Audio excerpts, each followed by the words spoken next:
Hard hitting vlogs. Hello viewers, भी आज के हमारे वीडियो का टॉपिक है महाराष्ट्र में बीजेपी का स्पेशल प्लान 40, ठाकरे की विरासत पर कब्जा करने की तैयारी। दोस्तों, महाराष्ट्र में एकनाथ शिंदे और उद्धव ठाकरे के बीच जारी लड़ाई के बीच बीजेपी ने राज्य की सभी 48 लोकसभा सीटों पर जीत हासिल करने के लिए स्पेशल प्लान 40 को अमली जामा पहनाना शुरू कर दिया है। दरअसल बीजेपी को भी पता है कि भले ही शिंदे गुट को शिवसेना का नाम और निशान मिल गया है, पर क्या वाकई महाराष्ट्र की जनता उनको असली शिवसेना स्वीकार करेगी या नहीं, इसमें अभी संदेह है, क्योंकि चुनावों के बाद ही पता चलेगा। दोस्तों, ऐसे में बीजेपी ने महाराष्ट्र में कम से कम 40 लोकसभा सीटें जीतने का प्लान तैयार किया है, ताकि 45 सीट जीतने के टारगेट को पार कर सके। इन 40 सीटों में बीजेपी की मौजूदा 22 सीटों के साथ 18 वो सीटें शामिल हैं जो बीजेपी के लिए कठिन है या जीत का मार्जिन बेहद कम रहा है। वैसे तो बीजेपी की मौजूदा 23 सीटें हैं, पर इनमें से एक सीट बीजेपी अपने लिए कमज़ोर मान रही है, जिस पर जीत का मार्जिन कम था।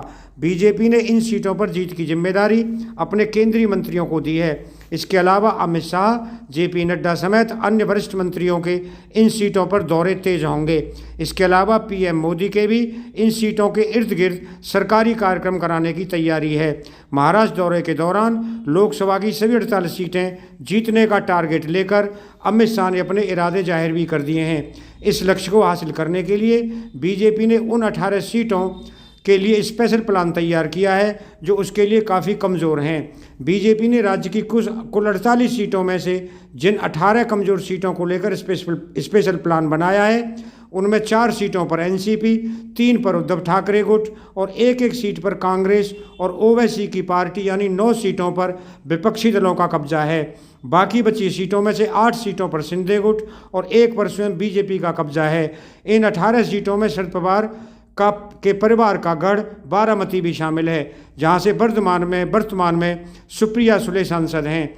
एनसीपी के कब्जे वाली अन्य सीटों पर नजर डालें तो सतारा से श्रीनिवास दादा साहेब पाटिल, शिरूर से अमोल कोले और रायगढ़ से सुनील दत्तात्रेय तटकरे सांसद हैं। वहीं उद्धव ठाकरे गुट के कब्जे वाली 5 लोकसभा सीटों में से जिन पर 3 को बीजेपी अपने लिए कमज़ोर मान रही है, उनमें अरविंद सावंत की मुंबई दक्षिण, विनायक राउत की रत्नागिरी सिंधुदुर्ग और ओम प्रकाश भूपाल सिंह उर्फ राजीव निम्बालकर की उस्मानाबाद लोकसभा सीट शामिल है। इन 18 कमज़ोर सीटों में कांग्रेस के कब्जे वाली चंद्रपुर और ओवैसी की पार्टी के कब्जे वाली औरंगाबाद लोकसभा सीट भी शामिल है।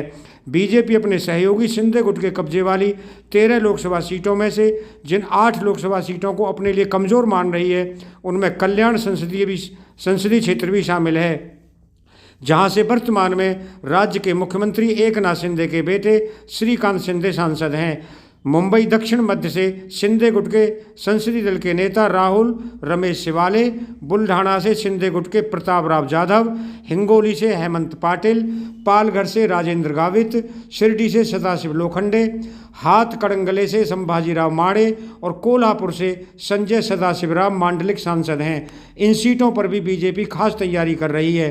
भाजपा माधा लोकसभा सीट को भी अपने लिए कमज़ोर मानकर खास तैयारी कर रही है, जहां से वर्तमान में बीजेपी के ही रणजीत सिंह निम्बालकर सांसद हैं।